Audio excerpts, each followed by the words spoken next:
How we doing? All right, I'm going to talk a little bit about the separation of church and state.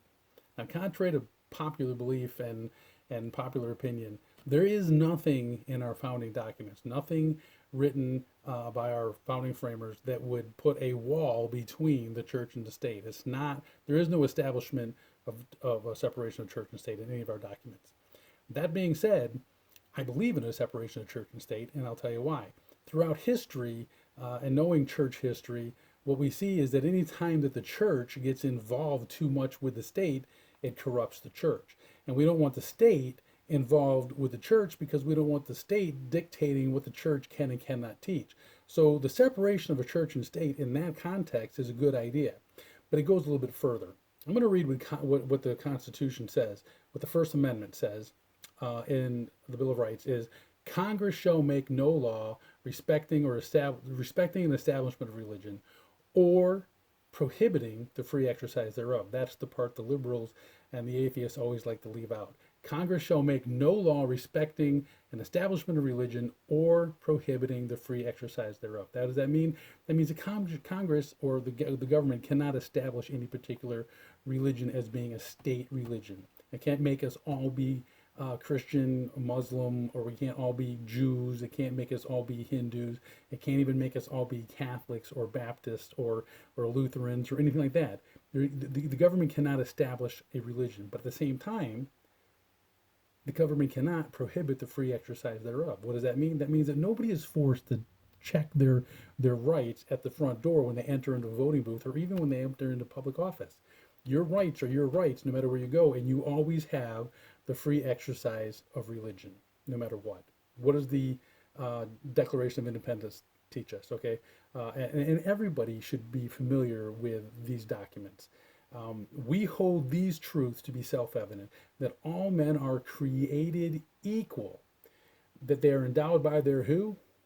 Their creator. They're endowed by their creator with certain unalienable rights. This is important. That means that our rights do not come from men. There is no think tank or Congress or board that gets together and decides what our rights are. Our rights come from God. They're with you at birth. You're not dependent on anyone for your rights. That among these are life, liberty, and the pursuit of happiness.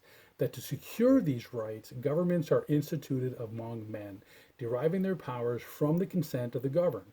That whenever any form of government becomes destructive to these ends, to what ends? To the ends of protecting rights of liberty, life, liberty, and the pursuit of happiness, it is the right of the people to alter or abolish it and institute new government, laying its foundations on such principles as organizing its powers in such form as to them shall seem most likely to affect their safety and happiness. Okay, so if the government doesn't do its job, which is to protect our life, liberty, and pursuit of happiness, then we have a responsibility to oust that government. Okay, where does this idea that governments are instituted among men come from? It comes from the Bible.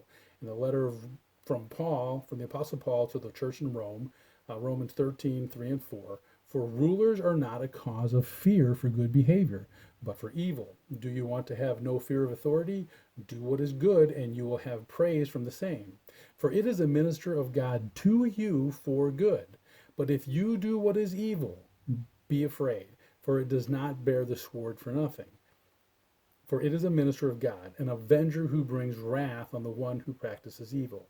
So even in the Bible, okay, the governments that have been ordained by God, their job is to protect the innocent from those who would do evil, to reward those who do good and punish those who do evil.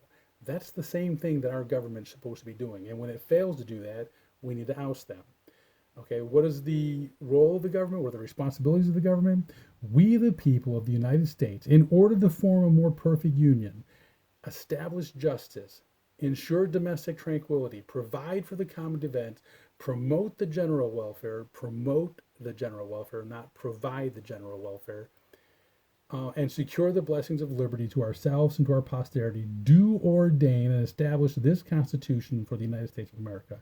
This is the linchpin of the whole thing, to secure the blessings of liberty to ourselves and our posterity. The government can't do anything that contradicts the securing of blessings of our liberty and our posterity. Okay, so anything the government does, it cannot conflict with or infringe upon or interfere with the blessings of liberty to ourselves or our posterity. Who are our posterity? Generations to come. Those who are not born yet have the right to life. To my liberal Christian friends, there is nothing in Scripture, no verse, no passage, and no teaching of Jesus that we are to abdicate our responsibilities, the church's responsibilities, to worldly kingdoms or governments, especially godless governments. Okay, it's the church's responsibility to perform benevolence and charity. Okay, charity is not compulsory or cannot be mandated. As soon as charity is done under coercion from a government mandate, that it ceases to be charity; it becomes tyranny.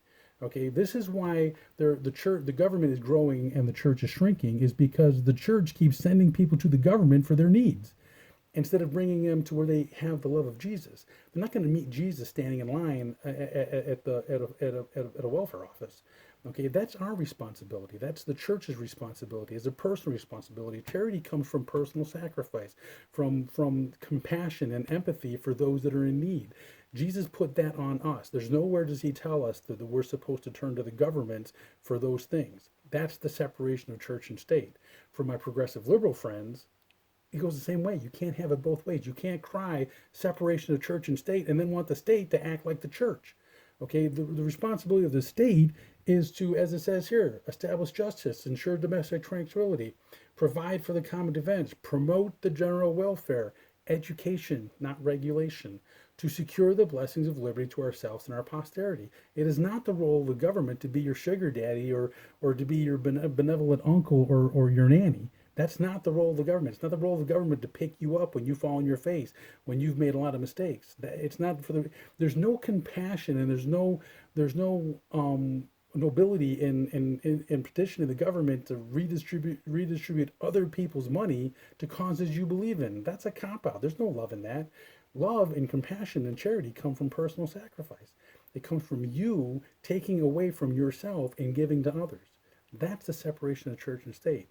So the state has a role. The role is to protect our liberty. And the state, the church, has a role. And the role of the church is charity and benevolence. Don't confuse them. If you want a separation of church and state, there you have it. Take it easy.